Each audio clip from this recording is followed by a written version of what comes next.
Bienvenue à tous et soyez bénis dans le Seigneur, soyez à l'aise. Et ce matin, on va entendre la parole de Dieu.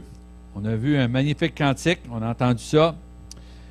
Et qui se souvient de la dernière fois que j'ai prêché il y a quelques semaines, sur quel titre était mon message?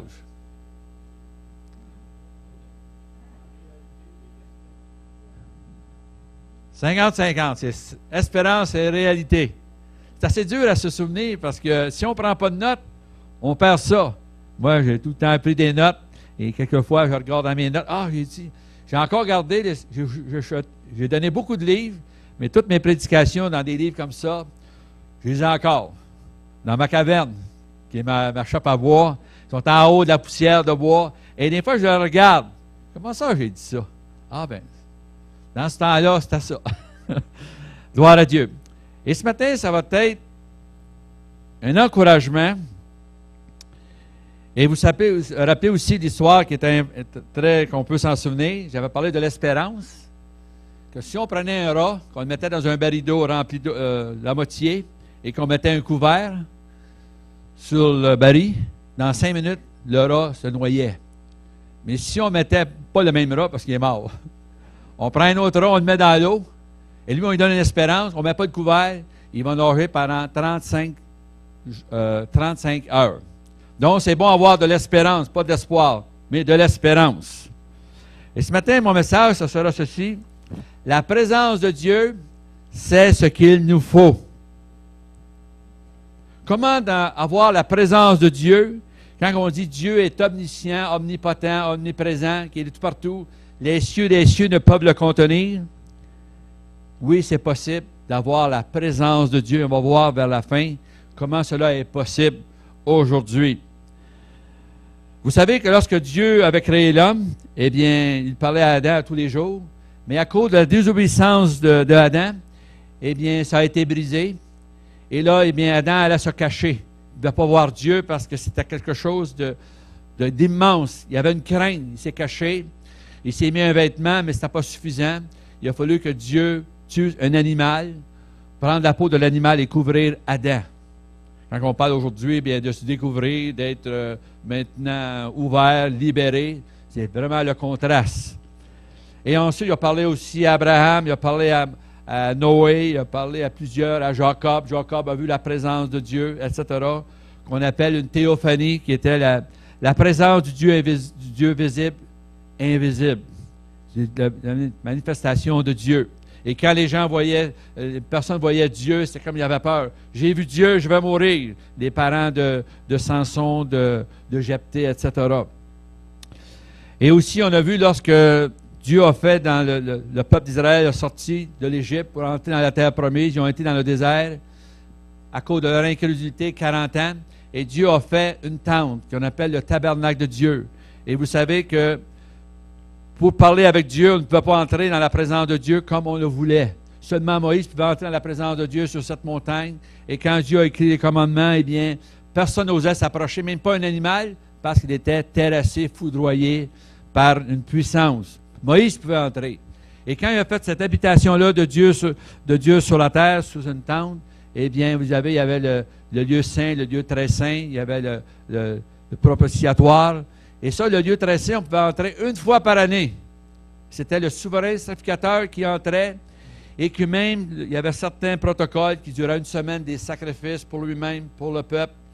Et c'était quelque chose de sacré. N'entre pas dans la présence de Dieu comme on le voulait. À un moment donné, les fils de Aaron ont été mettre du feu étranger. Ils ont été terrassés pour allumer l'Holocauste. L'Holocauste s'allumait par elle-même. Le feu de Dieu. Nous dit dans l'Hébreu, le feu de Dieu est un feu dévorant. Mais c'est aussi, ça peut être un bon feu. Et on va voir à la fin. Donc, lorsque le peuple d'Israël est entré dans la terre promise, les générations ont subsisté. Et là, on avait la présence de Dieu, qui était l'arche de l'Alliance. Et c'était comme un genre on prenait ça un peu à légère. Quand on voulait être vainqueur, on amenait cette hache-là. On voulait être vraiment dans les bonnes grâces de Dieu, on amenait cette hache-là. Et si vous retournez dans la parole de Dieu, ceux qui ont une Bible, dans 1 Samuel,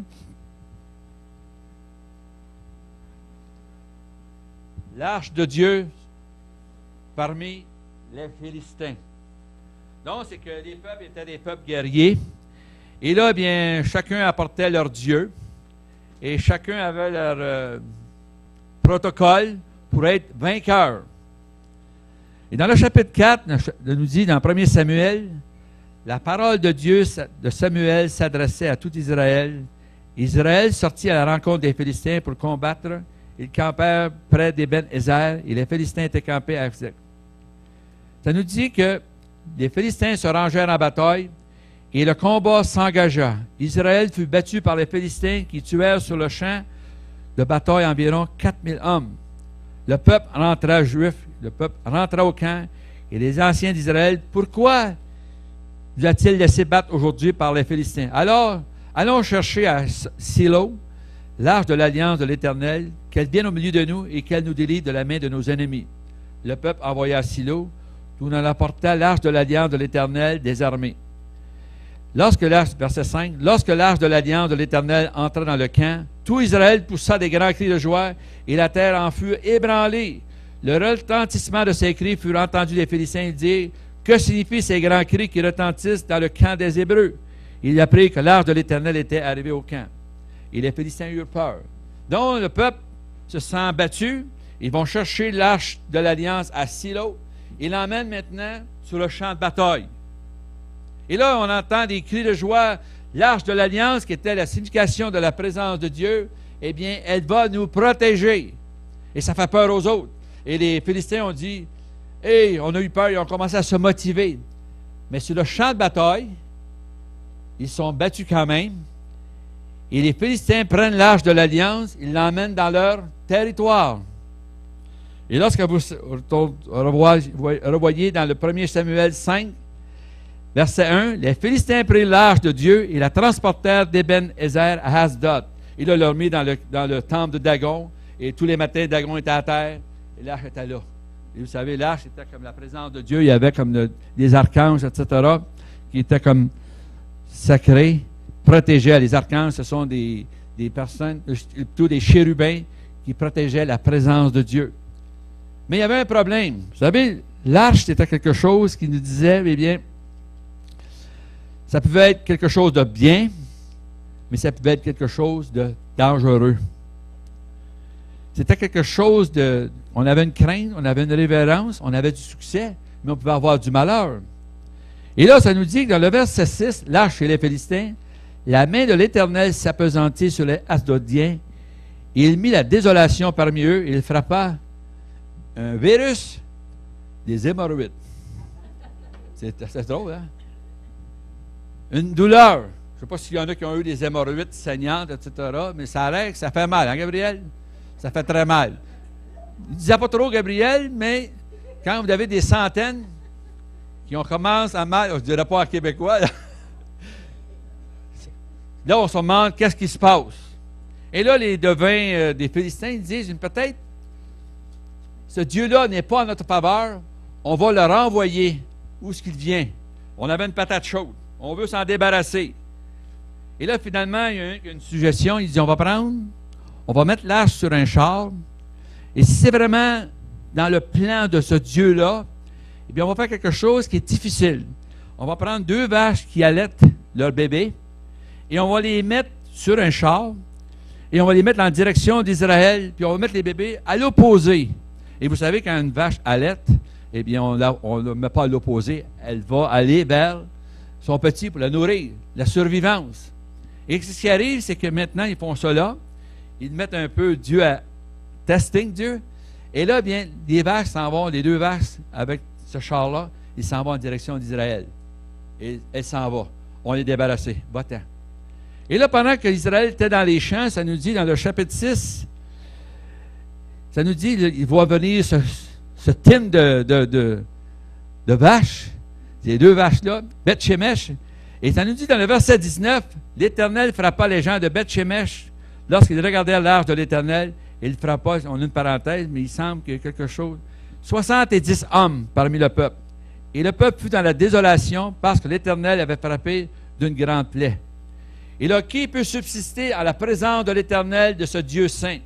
Et vers qui l'arche doit monter en s'éloignant de nous? Et là, ils vont l'envoyer. Et là, ils vont envoyer, ça nous dit dans le chapitre 7, l'arche de Kirjat-Jéarim. Ils vont l'envoyer dans cette ville-là.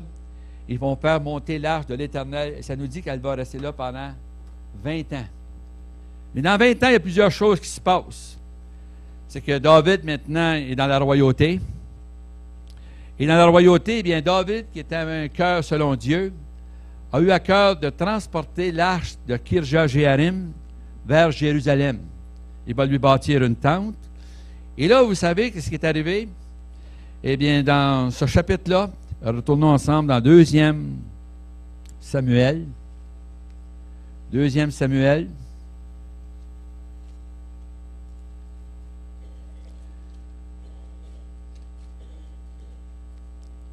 Chapitre 6. L'arche transportée par David de Kirjat-Jéarim à Jérusalem. David rassembla encore toute l'élite d'Israël au nombre de 30 000 hommes. Et David, avec tout le peuple qui était auprès de lui, se mit en marche depuis Juda pour faire monter l'arche de Dieu devant laquelle est invoqué le nom de l'Éternel des armées, qui réside entre les chérubins au-dessus de l'arche. Ils mirent sur un char, comme les Philistins ont fait, ils mirent sur un char l'arche de Dieu et l'emportèrent de la maison d'Abinadab sur la colline. Uza et Akjo, fils, conduisaient le char neuf. Ils l'emportèrent et Uza marcha à côté de l'arche de Dieu. Et Akjo allait devant l'arche. David et toute la maison jouaient devant l'Éternel de toutes sortes d'instruments de bois, de cyprès, de harpes, de luth, de tambourins, etc. Et lorsqu'il fut arrivé à l'ère de Nakon, Uza étendit la main vers l'arche de Dieu et il la saisit parce que les bœufs la faisaient pencher. La colère de l'Éternel s'enflamma contre Uza, et Dieu frappa sur place à cause de sa faute. Uza mourut là, près de l'arche, et David fut hérité. Encore un problème. Et dans le peuple de Dieu, je ne sais pas quelle intention qu'il avait Uza, mais on ne pouvait pas toucher à l'arche comme on le voulait. Il y avait tout un protocole, il y avait quelque chose de sacré. Et quand les gens voyaient ces choses-là arriver, ça leur faisait peur. Et qu'est-ce qui est arrivé? David a dit, il a fait hériter, il dit, non, on va l'envoyer ailleurs. Et dans le verset 9, David eut peur de l'Éternel en ce jour-là. Il dit, comment l'arche de l'Éternel entrerait-elle chez moi? Il ne voulut pas retirer l'arche de l'Éternel chez lui dans la cité de David. Il la fit conduire dans la maison d'Obed-Édom de Gad. L'arche de l'Éternel resta 3 mois dans la maison d'Obed. Et l'Éternel bénit Obed et toute sa maison. Une patate chaude pour l'ensemble de la population. Et lui, ça devient une bénédiction. Qu'est-ce qui se passe? Il y a sûrement quelque chose. On vint dire à David, l'Éternel a béni la maison d'Obed et tout ce qui est à lui à cause de l'arche de Dieu. Et David se mit en route et il fit monter l'arche de Dieu depuis la maison d'Obed jusqu'à la cité de David au milieu des réjouissances. Mais là, il y a quelque chose de différent. David a compris une chose. Il ne l'a pas mis comme les Philistins sur un char. Eux l'avaient mis sur un char aussi. Et Uza était terrassé. Ça nous dit, il la fit porter.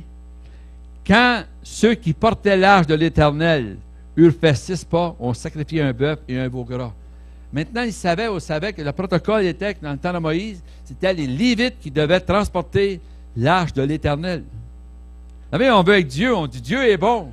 On veut changer des choses. On ne peut pas changer des choses comme on le veut. Pour suivre, il y a un certain protocole. Et ça a été cela au travers de tout l'Ancien Testament. La présence de Dieu qu'on voulait avoir, mais qui était sacrée. Maintenant, la bonne nouvelle, c'est qu'on n'est plus sur l'Ancienne Alliance. Peut-être avoir un verre d'eau, s'il vous plaît. Ah, la gorge, ça commence. Mon verre d'eau, quelqu'un a frappé ma bouteille, mon verre. Gloire à Dieu. Mais c'est la bonne nouvelle aujourd'hui, et c'est ça que j'aime, c'est qu'on n'est plus sur l'Ancienne Alliance. On est sur une nouvelle alliance, et nous dit en hébreu, plus excellence. Vous savez, ça nous dit que Jésus est venu sur la terre. Ah, une bonne bouteille froide. Merci. Merci.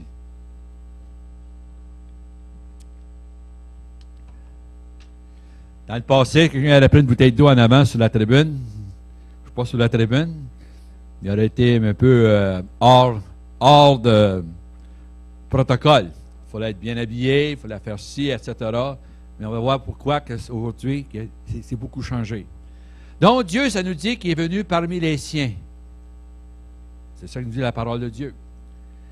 Et quand il est venu parmi les siens, c'est qu'il a commencé, les 3 dernières années de sa vie, de son ministère, il a commencé à être public. Il allait vers les gens, et surtout les gens qui le voulaient, bien, encore mieux accueillis. C'est un peu un contraste, vous savez, quand vous voyez que Uza a touché à l'arche de l'Alliance, il a été terrassé, et la femme qui a une perte de sang a dit, si je puis toucher son vêtement, je serai guéri. Elle touche le vêtement de Jésus, et Jésus dit, qui m'a touché? Parce qu'une force était sortie de lui. Et la femme, toute tremblante, elle a peur, a touché à Dieu. Il dit, va, ta foi t'a guéri. Vous savez, c'est un contraste. Et c'est que chaque personne voulait s'approcher de Jésus. Et tous ceux qui touchaient à Jésus étaient pas terrassés, mais ils étaient touchés. Il était guéri. Selon la promesse, je suis venu ici pour donner la vie en abondance. Je suis venu ici pour ceux qui sont aveugles puissent voir, les sourds entendre, les boiteux marchent, pour publier une année de grâce. Et sur la nouvelle alliance, nous sommes maintenant sur la grâce de Dieu. Grâce infinie. Hey, on a vu grâce infinie. Nous sommes ici ce matin parce que c'est la grâce de Dieu. Chaque personne ici, si on était dans l'ancienne alliance, on aurait été terrassé. Mais la grâce de Dieu, Dieu est venu parmi les siens. Et ça nous dit dans la parole de Dieu, Dieu est venu parmi les siens, et les siens ne l'ont point reçu, ne l'ont point accepté.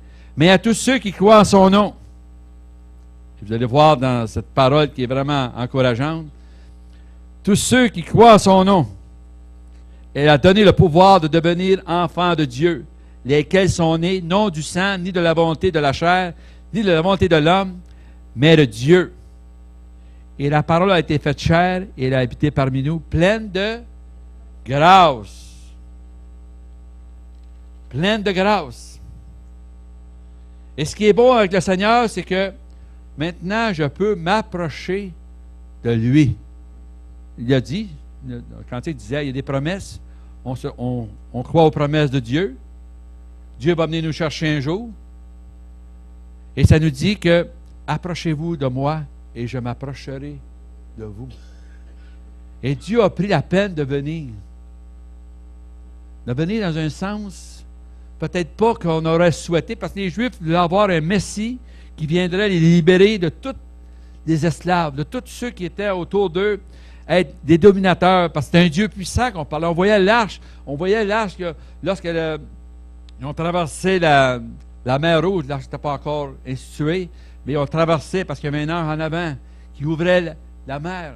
Lorsqu'ils ont traversé le Jourdain, ils ont pris l'arche, ceux qui portaient l'arche de l'Alliance, lorsqu'ils ont mis les pieds à l'eau, les eaux se séparent. Ils ont passé à sec. Continuellement.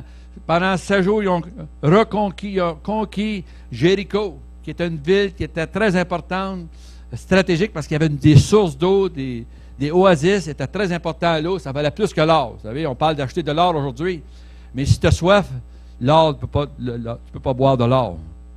Mais si tu as soif, tu vas boire de l'eau. Et c'est ça qui fait que, et au bout de 7 jours, lorsqu'ils ont porté l'arche dans le silence, et au bout de 7 jours, ils ont eu un cri de victoire, les murs s'écroulaient. Les gens vont dire, bien, il y a eu un son, il y a eu un genre de note qui a fait écrouler. Mais qui a institué les notes? C'est Dieu. Eh bien, Dieu peut faire n'importe quoi. Donc, avec cette promesse-là, eh bien, je peux m'approcher de toi, Seigneur. Et quand Jésus se promenait, Zachée qui était un publicain, donc c'était un gens, une personne qui était mal vue, qui travaillait pour le gouvernement, percepteur d'impôts, qui avait des privilèges, eh bien, il voit Zachée voulait voir Jésus lorsqu'il venait vers Jéricho, eh bien, il voit le Seigneur voit Zachée, et il dit, Zachée, aujourd'hui, je vais dans ta maison. Lui est descendu, parce que c'était quelque chose, il voulait avoir la présence de Dieu. Il a été dans la maison de Zachée. Et les gens le regardaient, des religieux. Hey, c'est un publicain, c'est un pécheur. Mais le Seigneur faisait des choses extravagantes. Il aimait rencontrer les besoins des gens. Lorsque la femme pécheresse, ça nous dit la femme prostituée qui a été sauvée, Eh bien, pendant que Jésus était en train de parler à Simon ou Siméon, il y a un gros souper de genre protocolaire. Les pharisiens sont là, les sadducéens sont là, etc. Puis il le regarde. Puis à un moment donné, il arrive une femme dans la gang d'hommes. Et vous savez, une femme dans une gang d'hommes, surtout quand les hommes sont des hommes, puis on ne peut pas rien faire, hein? On ne peut pas rien faire, les madames, hein? Parce que les femmes, il y a des places, les femmes n'ont pas le droit à rien dire. Femme, tais-toi. Femme, sois soumise. Ah oui, une fois, j'avais été un cantique, et je me rappelle, il dit, pour une fois, on permet à une femme de choisir un cantique. Hey, on suit la Bible, on suit la loi. Mais aujourd'hui, je ne suis pas dans le Seigneur, ni homme ni femme pour le salut, mais le Seigneur choisit qui il veut. S'il prend des petits-enfants, il va prendre des petits-enfants. S'il veut prendre des personnes âgées, il va prendre des personnes âgées. Il prend qui il veut. Il va prendre même un coq pour parler à Pierre. Pas dans la tête dure, hein? Même Balaam, qui a eu un âne, qui a parlé. Ôte-toi de là! L'âne a parlé. Elle voulait le protéger. Parce qu'il y avait l'ange de l'Éternel qui était sur la route. Dieu se sert de n'importe qui. Se sert de quoi? Maintenant, on peut dire que Dieu se sert de la technologie aussi.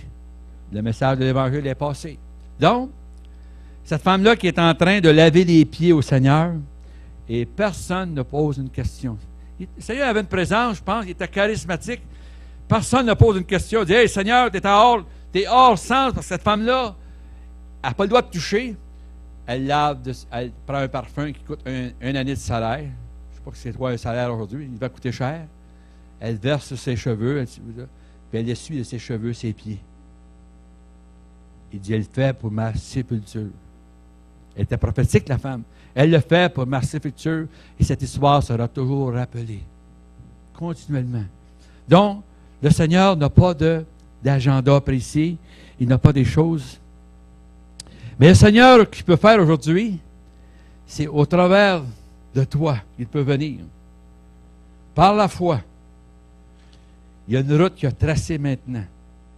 Et dans l'Épître aux Hébreux, on va tourner ensemble dans l'Épître aux Hébreux, et je vais... Ça nous ceci.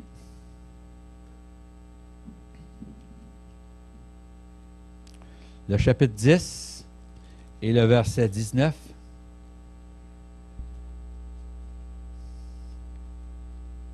Exhortation à la confiance et la fermeté dans la foi. Ainsi donc, frères, puisque nous avons au moyen du sang de Jésus une libre entrée dans le sanctuaire par la route nouvelle et vivante qu'il a inaugurée pour nous au travers du voile, c'est-à-dire de sa chair, puisque nous avons un souverain sacrificateur établi sur la maison de Dieu, approchons-nous avec un cœur sincère, dans la plénitude de la manière qu'on doit se présenter, dans la plénitude de la foi, les cœurs purifiés d'une mauvaise conscience et le corps lavé d'une eau pure. Retenons la profession. Si vous vous rappelez, lorsque Jésus est venu sur la terre, c'était pour mourir pour l'humanité. Donc, il n'y avait pas eu un plan vraiment que personne n'aurait pensé. Il est venu mourir pour donner sa vie, pour répandre son sang.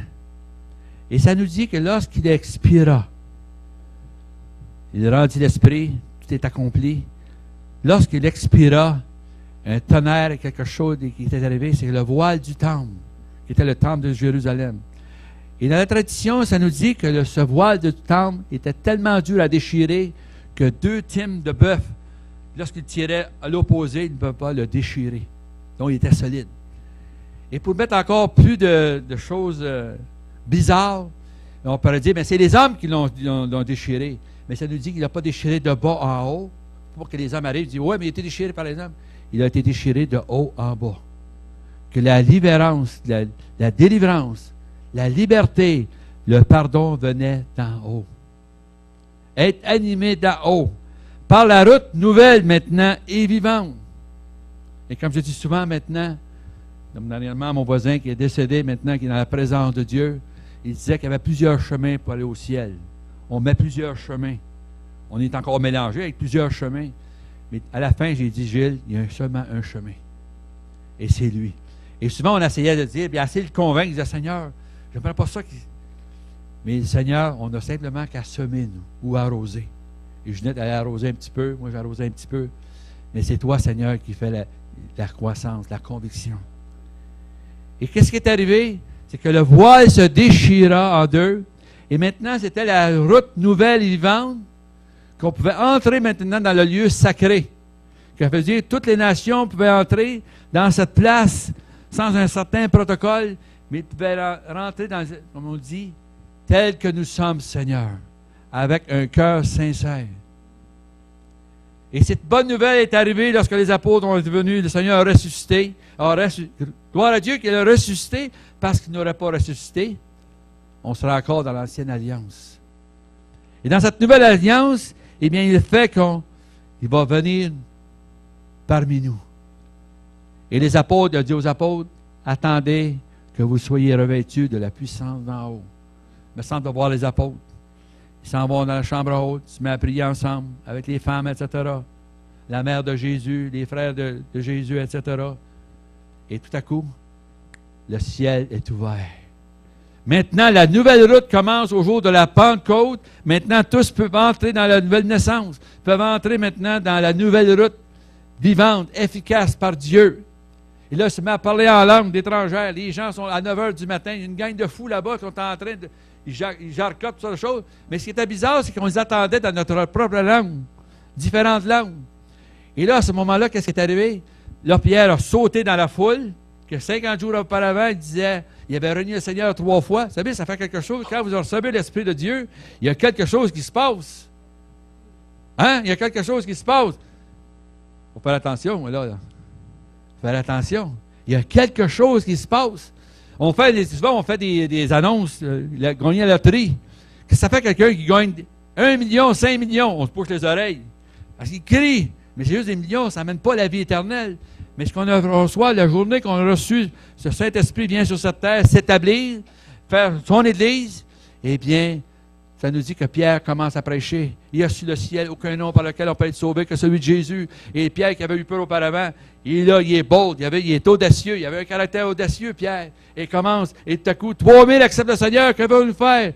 Repentez-vous et croyez au nom de Jésus. Et on commence. Le lendemain, un autre 2000, 5000. Le feu est pogné. Le feu est pogné.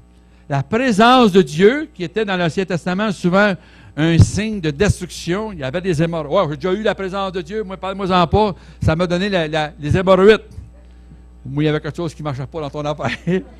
Mais la présence de Dieu, vous vous rappelez le jour qu'on reçoit la présence de Dieu, on est content, on se rappelle, Ginette se rappelle à l'âge de 9 ans, elle se rappelle. Moi, je me rappelle à l'âge de 14 ans. On a cru ce chemin-là, c'était Jésus. Et c'est continuellement comme cela. Maintenant, le Seigneur a accès. Et vous avez accès. Pas besoin de rendez-vous. Hey, un rendez-vous avec le président des États-Unis. Pas besoin de rendez-vous avec le Seigneur. La ligne est directe.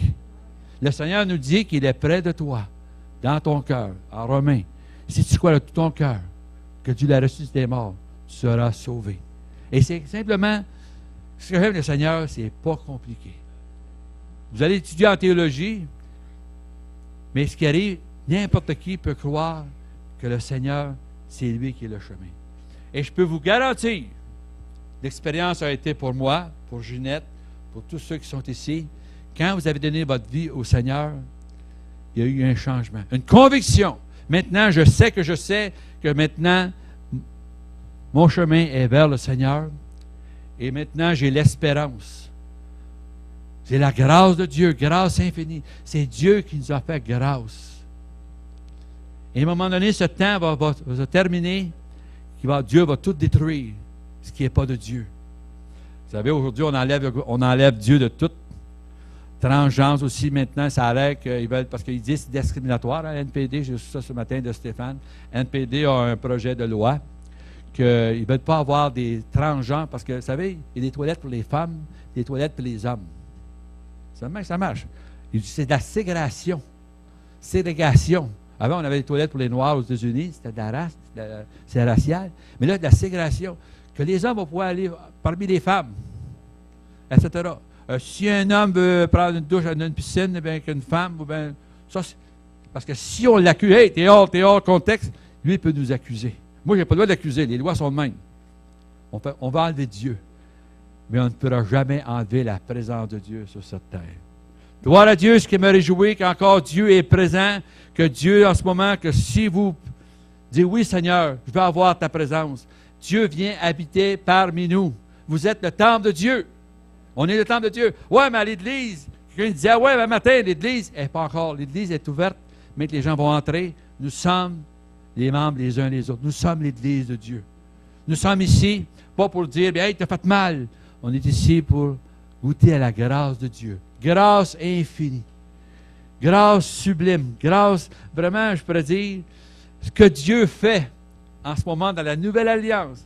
Plus excellence, quand on dit excellent, c'est quasiment 100%, mais plus excellent, je ne sais pas comment c'est de %, mais je dis, Dieu est excellent.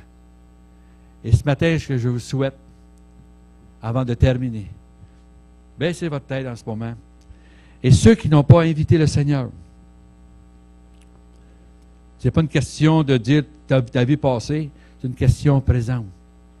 Si tu invites le Seigneur dans ton cœur, il va venir. Et c'est lui, comme on disait tantôt, la prophétie, toc, toc, toc, pas pour venir nous réprimander, mais pour venir enlever ce qui n'est pas de Dieu. Et Dieu va le faire. Dieu va prendre la place. Et quand Dieu prend la place, partie par partie, il ne commencera pas tranquillement, tout à coup, une nouvelle bâtisse, mais graduellement, il va changer votre pensée. Si vous blasphémez avant, il y en a qui blasphémaient avec, c'est qui blasphémait, et le lendemain, il ne savait plus quoi dire. Mais ce matin, simplement inviter le Seigneur. Seigneur, je t'invite parce que tu m'as invité. J'accepte cette invitation. Et je sais, Seigneur, que ma vie ne sera plus la même parce que tu es en moi. Tu es venu habiter parmi nous, Seigneur. Nous sommes ton temple. Auparavant, il y avait un temple, il fallait tout un protocolaire. Maintenant, tu es venu habiter dans chacun de nous. Tu fais ta demeure. Tu aimes l'homme, Seigneur. Tu aimes le genre humain, Seigneur. Tu es venu, Seigneur, pour faire alliance avec lui. Et ce matin, Seigneur, je veux me souvenir de cette journée, du mois d'août, oh Dieu. 27 août, peut-être, je ne sais pas si je t'invite dans mon cœur. Et continue, Seigneur, comme je l'ai dit tantôt, les chants puissent continuer, l'invitation durant la semaine, qu'elle puisse continuer, Seigneur. Et le Seigneur va faire des miracles dans votre vie. Et si vous avez un besoin, allez voir le Seigneur. Lui est capable de remplir tous vos besoins. J'espère que vous avez aimé ça, que vous avez apprécié cette prédication-là. Et continuez à prier, continuez à intercéder.